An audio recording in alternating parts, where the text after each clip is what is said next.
하나님의 은혜와 평강이 함께하길 기도합니다.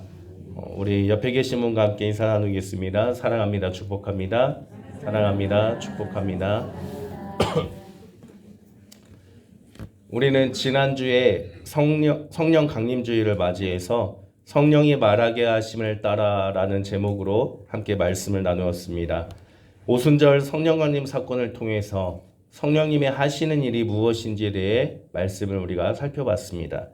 성령님이 임하시면 성령님이 성령 안에서 우리를 하나 되게 하시고 하나님의 큰 일을 말하게 하신다라고 지난주에 말씀을 나누었습니다. 그 말씀 따라 제자들은 흩어져서 교회를 세우게 되었고 오직 하나님의 큰 일, 구원 역사에 대해서 선포를 하게 되었습니다. 교회가 세워지고 교회에 사람들이 모여들게 되자 교회 안에는 여러 가지 갈등이 나타나게 되었습니다. 나와 너가 살아온 삶이 다르고 문화와 가치가 다르다 보니까 교회 안에서 서로의 의견이 충돌되는 일들이 종종 일어나게 되었습니다. 갈라디아 교회도 교회 안의 갈등을 피할 수가 없었습니다. 여느 교회나 마찬가지로 갈라디아 교회에서도 율법을 중요시하는 유대인들과 예수님을 믿음으로 교회에 들어온 이방인들, 그 둘 사이에 갈등이 일어나게 되었습니다. 유대인들은 새로 들어온 이방인들에게 율법을 지켜야 된다라고 말합니다. 유대인들에게 율법은 꼭 지켜야 될 하나님의 말씀이었기 때문입니다. 반면에 이방인들의 입장에서는 이 율법을 지키기가 어려웠습니다. 왜냐하면 율법은 유대인들의 삶을 담아내고 있는 법이었기 때문에 전혀 다른 삶을 살았던 이방인들은 지키기가 어려웠던 것입니다. 많은 율법 중에서도 특히 할례에 대한 강요를 이방인들은 받아들일 수가 없었습니다. 그럼에도 유대인들은 율법, 특히 할례를 해야만 한다라고 강조하자 이에 대해서 갈등이 나타나기 시작된 것입니다. 바울은 이러한 갈등 속에서 해답을 제시하고 있습니다. 율법 안에서 의롭다함을 얻으려 한다면 그리스도에게서 끊어지고 은혜에서 떨어지게 된다. 그러니 율법이 아닌 성령으로 믿음을 따라 의에 이르러야 한다라고 바울은 설명을 하고 있습니다. 어찌 보면 바울이 율법을 하찮게 여기고 있는 것이 아닐까라는 생각을 해볼 수가 있습니다. 그러나 바울은 우리가 잘 알듯이 그 누구보다도 율법에 대해서 잘 알고 있는 사람이었습니다. 그는 율법에 대해서 유명한 스승의 밑에서 배웠고 또 율법을 그 누구보다도 철저하게 지키며 살아왔고 율법을 지키지 않은 자들을 정죄하고 체포했던 사람이 바울이었습니다. 그 누구보다도 율법에 대해서 잘 알고 있는 바울이 로마서 7장에서 율법과 믿음에 대해서 설명을 이렇게 하고 있습니다. 율법으로 말미암는 죄의 정욕이 우리로 사망을 위하여 열매를 맺게 하였다. 율법이 우리로 하여금 사망에 이르게 했다라는 겁니다. 그러나 그리스도로 말미암아 우리는 그 율법에서 벗어나 죄에서 벗어나게 되었으니 그리스도를 믿는 믿음이 중요하다라고 설명을 하고 있는 겁니다. 그리고 이어서 그렇다고 율법이 하찮은 것은 결코 아니다. 율법이 없다면 우리가 죄가 무엇인지를 알 수가 없었기 때문에 율법을 통해 죄를 알게 되기 때문에 율법은 중요한 것이다. 그러나 이 율법은 우리로 하여금 죄에 얽매이게 하기 때문에 구원으로 가는 것이 아니라 오직 예수 그리스도로 말미암아 구원에 이를 수가 있게 되는 것이다. 그래서 믿음으로 말미암아 의롭게 되는 것이다라고 바울은 전반적으로 율법과 믿음에 대해서 로마서에서 설명을 하고 있습니다. 그 누구보다도 율법을 잘 알고 지켰던 그 바울이 지금 갈라디아 교인들에게 말을 하기를 율법보다도 믿음이 중요하다라고 말하고 있다는 겁니다.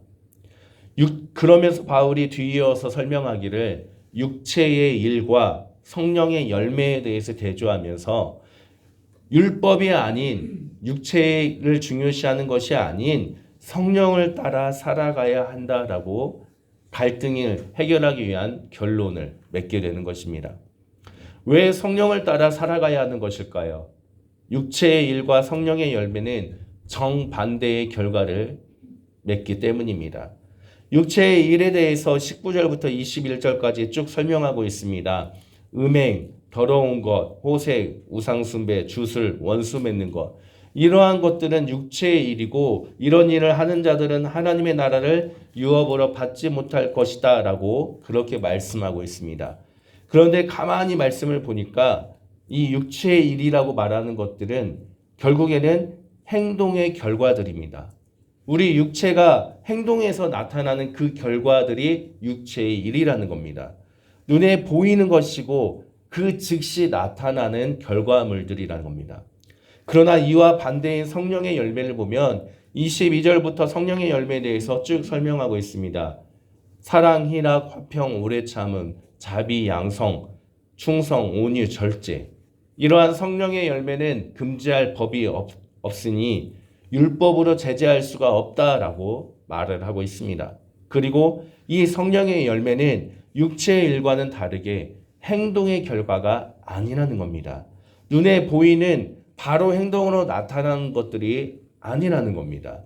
행동이 아닌 내면의 본질에 대한 것이 바로 성령의 열매입니다. 그래서인지 바울은 19절부터 21절까지를 육체의 열매라고 표현하지 않고 육체의 일 또는 육체의 행실이라고 그렇게 표현을 하고 있고 22절부터는 성령의 열매라고 표현을 하고 있습니다. 일, 행실, 즉시 나타나지만 이 열매라는 것은 바로 나타나는 것이 아니라는 겁니다. 열매는 심어져서 자라고 열리는 시간이 필요합니다. 열매는 심어져서 열매를 맺기까지 경작하는 과정이 필요한 것입니다. 이러한 과정과 시간이 지나 성령의 열매를 맺게 된다면 우리가 행동이 달라지는 게 아니라 우리의 내면이 변하게 되어서 삶이 달라지게 된다는 겁니다. 우리 내면의 본질이 변하게 되자 육체의 가치를 추구하고 살아왔던 내가 육체의 가치가 아닌 성령의 가치를 추구하면서 하나님의 기준으로 하나님이 기뻐하는 삶을 살아가게 되고 그것이 열매로 맺게 된다라고 바울은 말하고 있습니다. 행동과 행실로 바로 나타나는 육체의 일 그리고 내면의 본질이 변화되어서 나타나는 성령의 열매 이 둘은 서로 대적하고 있다. 그러니 선택을 하라라고 바울은 우리에게 알려주고 있습니다. 5장 17절 말씀을 보니까 육체의 소욕은 성령을 거스르고 성령은 육체를 거스르나니 이 둘이 서로 대적하므로 너희가 원하는 것을 하지 못하게 하려 함이니라. 아멘. 이 둘은 서로 대적, 서로 맞서고 있기 때문에 서로가 원하는 것을 하지 못하게 만들고 있다라는 겁니다. 그래서 둘을 같이 할 수 있는 게 아니라 둘 중에 하나를 선택해야만 하나의 결과를 맺을 수가 있다라는 겁니다. 그리고 그 선택은 성령의 열매를 선택을 해야만 하나님 나라를 유업으로 얻는 길이다라고 바울은 우리에게 설명을 해주고 있습니다. 왜 육체의 행실이 아닌 성령의 열매를 맺는 것이 하나님 나라를 유업으로 얻는 길이라고 말하고 있습니까? 18절 말씀을 보니까 너희가 만일 성령의 인도하시는 바가 되면 율법 아래에 있지 아니하리라. 아멘. 성령은 우리를 율법 아래에 머물게 하지 않기 때문입니다. 음행, 더러운 것, 우상숭배 이러한 육체의 행실들은 결국에 율법이 하지 말아라 해야 한다라고 정해놓은 것이었고 그것은 결국에 사망으로 이어지는 것인데 성령은 율법 아래에 있지 않게 한다라는 겁니다. 율법은 죄가 무엇인지를 알게 해줍니다. 율법이 탐내지 말아라 라고 한다면 우리가 탐심이 무엇인지 그 죄의 규정에 대해서 알게 됩니다. 그러나 이 죄라는 것은 결국에 내 속에서 탐심이라는 걸 우리가 깨닫게 되는 순간 탐욕을 일으키게끔 유혹을 해준다는 겁니다. 그래서 율법이 없다면 죄도 없게 되기 때문에 율법은 사망으로 이어지게 한다라고 바울은 로마서 7장과 8장에서 설명을 했던 것입니다. 그러나 성령은 우리를 율법 아래에서 해방시켜 주십니다. 성령은 우리에게 탐심을 일으키게 하는 것이 아니라 죄를 짓게 하지 않고 사망에 이르게 하지 않는다라는 겁니다. 성령님은 탐심을 생각하게 만드는 것이 아니라 하나님이 원하시는 것을 생각하게 만들기 때문에 하나님을 기쁘게 하는 열매로 맺어지게 된다는 겁니다. 그래서 성령은 우리를 율법으로 인도하는 것이 아닌 우리가 죄의 종이 아닌 하나님의 자녀임을 증언해 주시고 하나님의 자녀로 이끌어 주시는 것이다 라고 바울은 말씀하고 있는 겁니다. 바울은 로마서 7장과 8장에서 율법과 죄, 성령에 대해서 쭉 설명하면서 바울이 율법과 성령에 대한 설명의 결론은 이는 그리스도 예수 안에 있는 생명의 성령의 법이 죄와 사망의 법에서 너를 해방하였습니다. 라고 그렇게 결론을 맺습니다. 그래서 육체의 일은 하나님의 나라를 유업으로 받지 못하기 때문에 바울은 성령의 열매를 맺기 위해서 살아가야 한다라고 말씀하고 있습니다. 술 마시지 말라, 우상 숭배, 이것들을 하지 말아야 된다. 그런 말씀이 아닙니다. 바울이 말하고 있는 것은 교회에서 신앙생활을 함에 있어서 율법을 강요해서 해야 된다, 하지 말아야 된다. 그렇게 지적하는 삶이 신앙생활이 아니라 율법이 아닌 오직 예수 그리스도를 믿는 믿음으로 살아가는 것이 신앙생활이다라는 것을 우리에게 설명하고 있다는 겁니다. 바울은 지금 갈라디아 교회에 있는 성도들에게 율법을 강조하고 있는 유대인, 새로 들어온 이방인들 이 둘 사이에서 그 갈등을 해소하는 길이 율법이 맞다, 아니다, 그게 아니라 우리는 믿음으로 살아가야 하고 믿음으로 살아감으로 성령의 열매를 맺기 위해 노력하는 신앙의 삶을 살아야 한다라고 바울은 결론을 맺고 있는 것입니다. 그렇다면 어떻게 해야 율법이 아닌 우리의 육체의 행동이 아닌 성령의 열매를 맺기 위해서 우리의 내면의 본질이 변화되는 그러한 믿음의 삶을 살아갈 수가 있는 것일까요? 오늘 본문 말씀을 읽다 보면 반복되는 구절이 있습니다. 16절과 25절입니다. 제가 먼저 16절 말씀을 읽어드리면 내가 이르노니 너희는 성령을 따라 행하라. 그리하면 육체의 욕심을 이루지 아니하리라. 아멘. 25절에서도 이렇게 말씀합니다. 만일 우리가 성령으로 살면 또한 성령으로 행할지니. 아멘. 바울은 오늘 본문에서 성령을 따라 행하라, 성령으로 행하라 라고 반복을 하고 있습니다. 성경에서 반복은 대부분 강조하고 있는 것입니다. 성령을 따라 행하는 삶, 그것이 육체를 중요하는 삶이 아니라 율법을 중요시하는 삶이 아니라 성령의 열매를 맺는 방법이며 율법이 아닌 믿음으로 구원에 이르는 방법이다. 그렇기 때문에 갈등하지 말고 성령을 따라 행함으로 하나 되는 교회가 되어라 라고 바울은 이야기하고 있는 것입니다.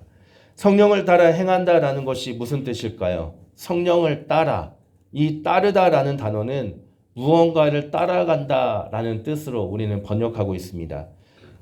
내가 아버지를 따라 산에 갔다라고 할 때 아버지를 따라서 갔다라는 의미로 우리는 생각합니다. 그런데 이 따르다라는 단어는 무언가를 따라가다라는 뜻도 있지만 또 다른 뜻은 이끌리다, 끌려가다라는 뜻이 있습니다. 내가 아버지를 따라 산에 간다라는 것이 아니라 아버지가 나를 억지로 끌고 산에 갔다라는 것입니다. 따라서 성령을 따른다라는 이 말은 내가 성령님이 가신 길을 따라간다 그런 개념이 아니라 성령님이 나를 이끌고 간다라는 뜻으로 해석해야 된다라는 겁니다.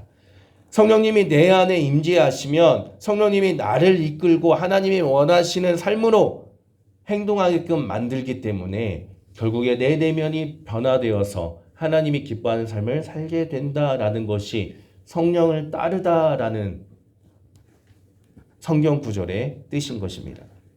18절 말씀에 보니까 너희가 만일 성령의 인도하시는 바가 되면 율법 아래에 있지 아니하리라. 아멘. 성령의 인도하시는 바. 성령님이 우리를 이끌어서 끌고 가면 성령님은 우리를 율법 아래에 머물게 하는 것이 아니라 하나님이 원하시는 삶으로 이끌어 가기 때문에 성령의 열매를 맺는 성령님을 따라 사는 삶이 하나님 나라를 유업으로 받게 되는 것이다 라는 뜻입니다. 또한 성령을 따른다라는 것은 성령이 이끈다라는 것, 결국 내가 내 뜻대로 살아간다라는 것이 아닙니다. 소나 말을 우리가 몰 때 소나 말이 가고 싶은 대로 가는 것이 아니라 주인이 이끄는 대로 소나 말은 갈 수밖에 없습니다. 그것과 마찬가지입니다.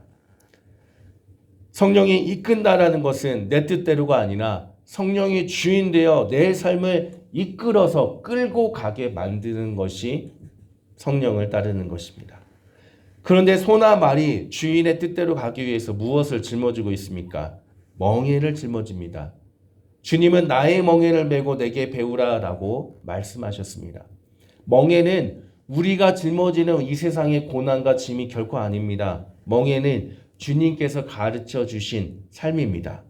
내 뜻대로 내가 원하는 삶을 사는 것이 아니라 육신의 일을 행하며 살아가는 것이 아니라 주님의 가르침대로 성령에게 끌려서 그 삶을 살아가는 것, 그게 멍에를 지는 것이며 성령을 따라서 하나님을 기쁘게 하는 삶이라는 겁니다. 내가 내 삶의 주인님을 포기하고 주님의 멍에를 쓰고 그 가르침대로 성령의 끌림대로 살아가는 것, 그게 바로 주님의 제자가 되는 방법이며 하나님의 나라를 유업으로 받는 구원의 삶임을 믿으시기를 바랍니다. 또한 성령을 따라 행한다에서 이 행한다라는 단어는 행동한다, 실천한다로 우리는 번역하고 있습니다. 그런데 이 행한다라는 성경의 원어 그 자체를 보면 그 원래의 뜻은 걷다라는 뜻이 있습니다.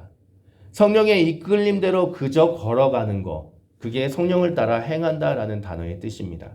성령의 이끌림대로 걸어간다라는 것은 성령의 이끌림에 내가 순종한다라는 의미를 갖고 있습니다. 말이 달리다가 길을 벗어나라고 할 때 마부는 말의 끈을 잡고 잡아당깁니다. 그러면 말은 다시 마부가 원하는 대로 길을 갈 수밖에 없습니다. 그렇지 않고 버티다 보면 스스로 아프기만 할 뿐입니다. 성령님이 길을 걸어가는 나를 잡아당길 때 내가 버티고 싫다고 버틴다면 결국에 나만 아플 뿐입니다. 그래서 성령님이 끈을 잡아당기면 거기에 순응하여서 걸어가는 것, 그것이 행하다라는 단어의 뜻입니다. 또한 이 행한다라는 이 단어는 혼자 걸어가는 것을 뜻하는 단어가 아닙니다. 이것은 누구와 함께 걸어간다라는 뜻을 가지고 있습니다. 세상 속에서 세상의 가치와 기준과 정반대의 기준으로 살아가는 내가 나 혼자서 맞서 싸우고 살아가는 것이 아니라 고난의 그 길을 나를 이끄신 성령님과 함께 걸어가는 것이 이 행한다라는 단어의 뜻입니다. 성령님은 우리와 동떨어진 분이 결코 아니십니다. 우리 삶에 함께 하시고 우리의 삶의 매 순간순간마다 함께 하셔서 우리가 하나님을 기쁘게 하는 그 삶을 살아가는데 동행하시는 분이 성령님이신 것입니다. 세상 속에서 홀로 주님의 나라를 만들어 가야 하는 우리들을 위해서 주님께서는 하늘로 승천하시면서 영원히 우리와 함께 그 길을 걸어가기 위해 성령님을 보내주신다라고 약속해 주셨습니다. 성령님은 어떠한 상황 속에서도 우리와 함께 걸어가시는 분이십니다. 사랑하는 성도님들, 성령님과 함께 걸어가시길 바랍니다. 성령님의 뜻에 이끌려서 이 세상에서 성령님과 함께 모든 고난과 시련을 걸어가시길 바랍니다. 고난과 시련, 성령님과 함께면 이겨낼 수가 있습니다. 그리고 그 고난을 넘어서 주님이 기뻐하시는 삶을 성령님과 함께 걸어가시기를 주님의 이름으로 축원합니다. 그런데 오늘 말씀에서 성령을 따라 행하라 라는 이 문장에 중요한 것이 한 가지가 있습니다. 그것은 이 문장이 쓰여진 문법의 시제가 중요하다라는 겁니다. 성령을 따라해서 이 성령이 이끌다라는 이 문장의 시제는 수동태라는 걸 쓰고 있습니다. 즉 내가 노력해서 성령이 이끄는 것에 가는 게 아니라 성령님이 나를 이끌어준 것에 내가 그냥 끌려간다라는 의미를 갖고 있습니다. 이와는 반대로 행하다라는 이 단어는 현재 능동태라는 시제를 쓰고 있습니다. 성령님이 이끄는데 내가 수동적으로 그냥 끌려가는 것이 아니라 성령님이 나를 끌었을 때 내가 능동적으로 끌려가야 한다는 겁니다. 성령님이 나를 끌었을 때 내가 그 끌림에 참여해야 하는 그런 시제가 담겨져 있다는 겁니다. 성령님의 지시에 따라가는 그 삶을 살라. 성령님이 너 이렇게 살아라 할 때 그렇게 살아가는 게 아니라 성령님의 뜻에 내가 적극적으로 참여를 해서 살아가는 것이 성령을 따라 행하는 삶이라는 겁니다. 더욱이 성령님의 뜻에 참여하여서 걸어가는 이것은 과거 한 번으로 끝나는 것이 아니라 앞으로 내가 그렇게 살아갈 것이다 라는 미래가 아니라 지금 해야 한다는 뜻입니다. 지금 현재 성령님이 나를 끌어가시면 내가 그 끌림에 적극적으로 참여해서 걸어가는 삶, 그게 성령을 따라 행한다라는 뜻입니다. 그리고 중요한 것은 이 문장은 명령어를 쓰고 있습니다. 해도 되고 안 해도 되는 것이 아니라 꼭 해야만 하는 것입니다. 성령님이 나를 강제로 끌고 갈 때 내가 거기에 적극적으로 참여할까 말까 고민하는 것이 아니라 성령님이 나를 끌어가시면 거기에 내가 적극적으로 참여해야 하는 명령을 지켜야 한다는 겁니다. 그게 성령을 따라 행하라라는 주님의 말씀이기 때문입니다. 사랑하는 성도님들, 성령 강림 사건이 있은 후에 제자들은 성령 충만했습니다. 그 말은 성령님이 제자들의 삶을 끌고 갈 때 제자들은 그 끌림에 적극적으로 참여해서 하나님 나라의 큰 일을 말하였다는 겁니다. 성령을 따라 걸어간 제자들은 죽음이 있었지만 그럼에도 불구하고 적극적으로 그 명령을 지키기 위해서 따라 행하였다는 겁니다. 그리고 성령을 따라 걸어간 제자들의 그 삶을 통해서 주님의 몸된 교회가 세계 각국에 세워졌고 복음이 온 땅 가운데 선포되었다라는 겁니다. 이제는 우리가 그 길을 걸어가야 됩니다. 우리가 성령이 충만하여서 성령님이 제자들을 이끄신 그 길을 우리가 성령님이 이끄신 그 끌림에 적극적으로 참여하고 성령님과 함께 걸어가야만 합니다. 그때 하나님의 놀라운 구원 계획이 우리를 통해서 이루어짐을 믿으시길 바랍니다. 그때 하나님의 놀라운 계획이 우리 교회를 통하여 이 땅 가운데, 이 지역 가운데 이루어짐을 믿으시길 바랍니다. 한 주간도 성령을 따라 행하는 주님의 제자들이 되시기를 주님의 이름을 간절히 축원합니다. 함께 기도드립니다. 하나님, 우리가 오직 성령을 따라 행하는 사람들이 되게 하여 주옵소서. 성령님의 그 끌림에 순종함으로 성령님과 함께 걸어가 주님을 기쁘게 하는 우리들이 되게 하여 주옵소서. 성령님과 함께 이 세상에서 걸어가 성령의 열매를 맺어가는 우리들이 되게 하여 주옵소서. 제자들을 통해 교회를 세우신 것처럼 성령님과 동행하는 우리 교회를 통해서 주님의 놀라운 구원 역사를 이루어 주옵소서. 예수 그리스도의 이름으로 기도드립니다. 아멘.